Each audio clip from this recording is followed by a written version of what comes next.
Hey guys, what is going on? Welcome back to another video, and it's finally time to do my Premier League predictions for the season 2023-2024. I know it's still a month until the league actually begins, but you know what, I just thought let's do it, and then if players sign for different clubs we can update you as that goes, and we'll see if I change my mind. But no, I think this is the table. I think next season is going to be incredible, highly competitive at both ends of the table, at the summit, at the bottom, relegation title, top four, whatever you want to call it. It's going to be good. Anyway, we will head straight in with 20th place. I've gone for Luton Town. Now, I think they did phenomenally well to get promoted from the Championship last season. I really do. Players like Adebayo, who I think is definitely one to watch this season, firing them to playoff victory. But the one thing I think that is going to let them down is their transfer budget. Obviously, they're already having to spend 30 million upgrading Kenilworth Road, their home ground, as it doesn't meet Premier League standards. And it's therefore, who can they get in apart from that with the budget that they have? I think they need quality players that are worth, that are definitely going to start in the Premier League, going to do brilliant for them. Because apart from that, I think they might be a bit screwed. So that's why I think I've got them in 20th place. In 19th, we're going to go with the new boys as well. Not really new, but promoted, Sheffield United. Now, again, it's the same system. I think it's their transfer budget that is going to be dodgy for me. They've sold players like McGoldrick since they were last in the Premier League. I think they still hold on to players like Ollie McBurney. Obviously, they came second in the Championship last season, but I don't think they have the quality to stay in the league. I really don't. They're not as good of a side as I think they were a few years ago. Obviously, they've been out of the league now for 2 years, so we'll see how they do, but I think 19th, pretty reasonable place for them. Yeah, let's see what happens. 18th, I have gone with Sean Dyche's Everton. Now, I think this is the third season where I think a lot of people will be thinking they're in a relegation battle. They've scraped it the past 2 years. Palace a couple of weeks before the final day, season before last season on the final day, Decore screamer against Bournemouth. And look, I just don't think they've got the pull to be able to attract players that they need to stay in the Premier League. I know they've been heavily linked with Tammy Abraham, but I cannot see him leaving Roma. And they're going to lose players. I think Calvert-Lewin looks like he might be on his way out. I'd suspect that he'd go somewhere. I really would. But again, it's just going to be interesting to see, can they keep hold of players? Can they sign decent enough players? We'll have to wait and see. But yeah, 18th, I've gone for Everton. They're finally going down. 17th, I've gone with Nottingham Forest. Now, the big question for me surrounding Nottingham Forest is, will Steve Cooper last the season? Now, I know there was a lot of speculation last season about his job at the City Ground. Lots of speculation over whether he would lose it with Forest, obviously buying the most amount of players out of any team in the league last season, and then narrowly missing out on relegation, which, you know, was fair play to them. I always thought they'd stay up. They made it quite hard for themselves, but yeah, they managed to do it. But again, I had them stay up this time, but I still think Steve Cooper holding on to his job will be quite surprising for me. But I've got them in 17th. They've got some good players, you know, Morgan, Gibbs-White, Awani. Yeah, look, they should be fine. They should be fine. So Forest are going to finish in 17th place. In 16th, I've gone with Wolverhampton Wanderers. Now, again, they've lost some key players. Ruben Neves has obviously gone off to Saudi Arabia. I think that's going to be a huge miss for Wolves. Raul Jimenez has also left now, so they are without a proper recognised striker. Matthias Cunha gone back to Atletico Madrid after his loan spell finished. Who are they going to sign? That's the question. I think Lopetegui is a class manager. He did really well to keep them up last season after the trouble they got into with Bruno Lage. But again, who are Wolves going to sign? Who is going to bring the spark that they need to be able to fight for the top half finish? Because let's not forget, their first 2 seasons in the league, they were consistently fighting for Europe. First season back in the Premier League, they got Europa League. So this is a team that really should be fighting for Europe. But I do have them finishing in 16th. It's going to be interesting to see who they sign. But yeah, 16th place Wolves. 15th place, I've gone with Bournemouth. Now, they've obviously had a lot of news coverage surrounding them recently. Sacking Gary O'Neill, the man that kept them up miraculously last season when everyone thought they would finish rock bottom, and bringing in Andre Iraola from Rayo Vallecano. He had a phenomenal season there last season. He's been phenomenal for them in the Liga recently. But it's still very weird. I think a lot of fans were surprised by that. One thing I would give Bournemouth credit for is the signing of Justin Kluivert. Now, that is something that came completely out of the blue for me. This is a man who had previously been linked with clubs like Manchester United, potentially PSG, Atletico Madrid. No, he's ended up on the south coast with Bournemouth, and I think he's going to do really well there. I really do, and that's why I think I've got them finishing 15th. Players such as Cliver, Billings, if they can keep hold of him, Anthony, I think they've got a great forward line, some great midfielders, some real threats, so I've got them finishing in 15th place. In 14th, it is our Europa Conference League champions, West Ham United. Now, look, I think a lot of people might expect them to finish higher, especially after the confidence boost they will get from the Conference League. But no, I've got them finishing in 4th place, and that's not me saying I think they will actually go on a bit of a run in the Europa League. But just at the moment, I can't really see them doing much. Transfer-wise, they're going to lose out on Declan Rice. Skamaka, I don't know what's going on with him. He's hardly played for them recently. 45 million from Sassuolo. They really need to start finding a way to work him into the team. Bowen is obviously going to stay. Paqueta's going to stay. Whether Pablo Fornal stays will also be interesting to see. But yeah, I think I've got them for a Europa League run, but I don't have them finishing in the top half. So West Ham, they're going to finish 14th. Let's see if David Moyes can do it. 13th place, I've gone for the Championship champions, Burnley. Under Vincent Kompany, they had a phenomenal season last season in the Championship, winning it by a landslide. And the great news for Burnley is they managed to keep on to a lot of their Premiership players from when they got relegated the season before. That is going to be super helpful for them this season, I really think so. Kompany, he's a terrific manager. We've seen him at Genk and now at Burnley. Let's just see how they do. I mean, I really do think Burnley had the opportunity to push for a top half finish. Whether they do it or not, I don't think so. I think that's hence why I've got them in 13th. But I do think they have the potential. It's going to be very interesting to see how they do this season. But yeah, what do you guys think? In 12th place, I've gone for the Eagles, Crystal Palace. Now, obviously, it was announced the day I am recording this that Roy Hodgson is to be the permanent manager for Crystal Palace after they sacked Patrick Vieira.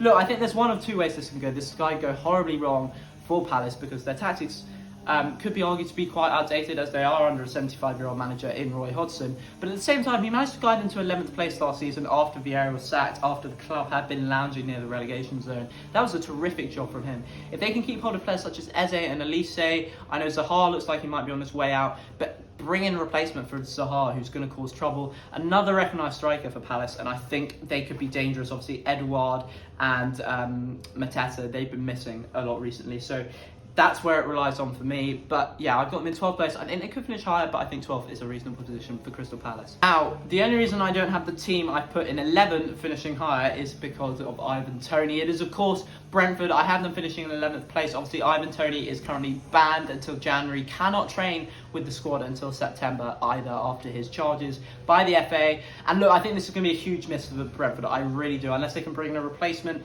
this is why I've got them finishing outside the top half, because I think they're a phenomenal squad. Injuries hampered them last season, otherwise I would have had them in the top half, but I think this Ivan Toney is going to be a huge miss for them. Thomas Frank, obviously he's been very supportive of Ivan Toney, and they do have a phenomenal squad. Let's not forget Visa and Mbuemo in particular. They look phenomenal. Kevin Shard, they've obviously signed Romeo Beckham on a permanent from Inter Miami, so it'll be very interesting to see whether he gets game time in the Premier League. But yeah, what do you guys think? Brentford in 11th. In 10th place, I have gone for Fulham. Under Marco Silva, this team has been phenomenal. Carlos Vinicius, Mitrovic, both since they've returned to the Premier League have been on phenomenal form. Solomon obviously had a great period last season and then sort of disappeared off the map. Andres Pereira, João Palhinha, I think Tete at right back is phenomenal. Leno in goal, I think that has to be a shout for one of the signings of last season. I thought he was phenomenal for Fulham in goal, I really do. But again, it's going to be really interesting to see whether they can keep hold of players like that and who they get in at the same time, because at the end of the day, that's what's really important. Who they bring in to sustain their challenge to get into the top half. Again, this is a squad that I think is perfectly capable of pushing for European football. Whether they manage that or not, again, depends on the transfer window, so we'll have to wait and see. But yeah, I've got Fulham finishing in 10th place. In 9th place, and with a bit of a drop-off since last season, I've gone with Brighton. Now, I think the losses of McAllister and Caicedo are going to hurt them bad. Obviously, Caicedo hasn't actually left the club yet, but it looks like very much like he will be on his way to Chelsea. If they can keep hold of Matoma, though, I do think they will do enough to be able to stay in the top half. De Zerbi is a quality manager with players like Matoma, Evan Ferguson, Lamptey, Webster. They've got a phenomenal team and a great core to build off. And they'll do what Brighton do. They sign the unknown talents, turn them into brilliant players. And I fully expect them to do that again. Not finishing as high as they did in 6th this season.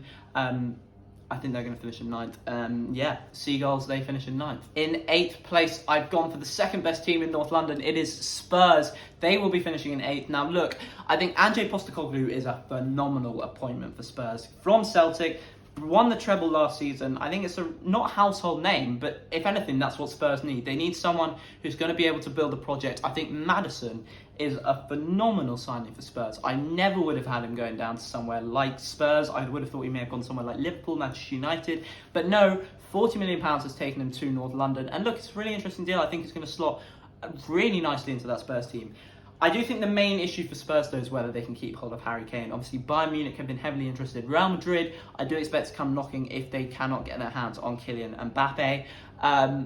But yeah, what do you guys think? I just think this is going to be a rebuilding season for Spurs. Obviously, last season didn't go so well for them. 8th place, I think, is fair enough. Yeah, what do you guys think? In 7th place, I have gone for Chelsea, and it is exactly the same thing. Pochettino has come in. He hasn't managed for a while since 2021 when he was sacked by PSG.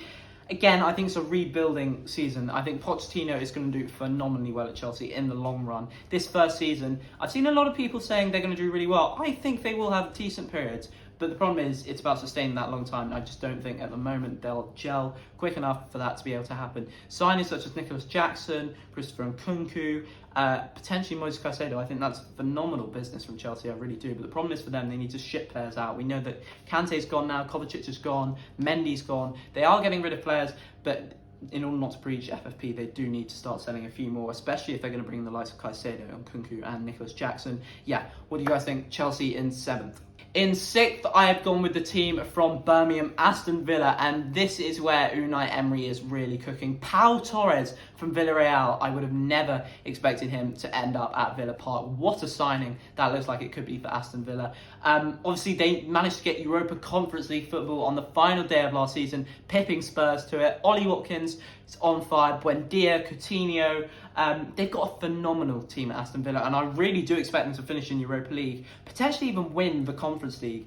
We'll have to wait and see, but yeah, what do you guys think? Aston Villa in 6th, I think Unai Emery is building something. Finally, on to the top 5 then. In 5th place, might be a bit of a surprise. This is where I think, from 5th to 1st, this is where it's going to get really, really, really competitive. 5th place, I've gone with Manchester United. Now, the only reason I've gone with Manchester United is because of the fact that they're in the middle of a takeover. I feel like transfer-wise, they're not on it. They're more focused on selling the club. I know they've obviously spent 60 million on Mason Mount. They've lost Weghorst. He's gone back on loan. Sabitzer has gone back to Bayern Munich after his loan period. They've obviously signed Mason Mount for 60 million. I think that's a great signing for them in the midfield to partner Casemiro and Bruno Fernandes. But they need a striker. I know they've been heavily linked with Osimhen, but it's whether they want to pay the money or not. They lost out on G from Napoli as a centre-back. That's disappointing for them. He's gone to Bayern. But at the end of the day, unless they get signings, I just can't see them finishing in the top 4. Don't get me wrong, I think they'll do pretty well in the Champions League. But Premier League-wise, I can't see them finishing in the top 4. 5th place for the Red Devils. In 4th place and making a return to the Champions League are Liverpool. Look, Klopp has done wonders this season already in the transfer window. McAllister and Dominic Szoboszlai, I think, are phenomenal signings. We always knew that McAllister was going to end up at Liverpool. That's no surprise. Jonathan Morley will be dominating the midfield for Liverpool next season. But Dominic Szoboszlai, paying that release clause of 70 million to Leipzig, look, I think that's a phenomenal piece of business. He will slot really nicely into that midfield. Last season, I think Liverpool's midfield was where they sort of let down. Fabinho wasn't on it, Henderson wasn't on it, Thiago wasn't on it. Harvey Elliott, I think, was too young to be able to be relied on fully. I know Curtis Jones had a phenomenal end to last season. But I think this is really going to help give them depth in that position. It's going to be really interesting to see who they actually play and go with in the midfield. But yeah, I do have them returning to the Champions League. Potentially fighting for the title, as I do think this is where it's going to be really competitive. Not quite reaching it, but 4th place I think is fair enough. Liverpool will be playing in the Champions League once again. In 3rd place, it is the boys in black and white. The 2, Newcastle, will be finishing in 3rd place. Now look, Eddie Howe's really building something in Newcastle. We saw that last season. A lot of people had them finishing top half, not in the top 4 though, and they still managed to do that Isaac, St. Maximan, Joe Willock, Bruno Guimaraes, Sven Botman, Kieran Trippier, they're all phenomenal players. The Champions League, I think, might be a stretch too far from the season, although I wouldn't be surprised. And obviously, we cannot look any further than the signing of Sandro Tonali. That is a phenomenal piece of business. 70 million, that midfield is looking scary at St James's Park. Champions League, I think, is where one thing that could really harm them, because they may end up focusing too much on that, may cost them in the league, or vice versa.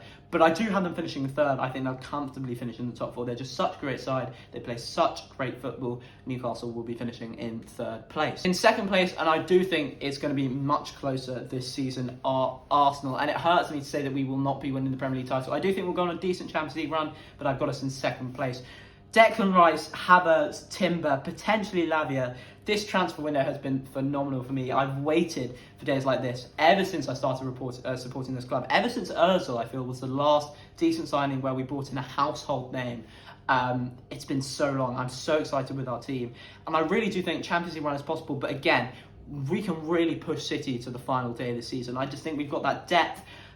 I would like to get Lavia in. Potentially, we've been linked with Tchouameni on a loan move from Real Madrid. Another midfielder option, because we now looks like Partey and Xhaka will both be leaving the club.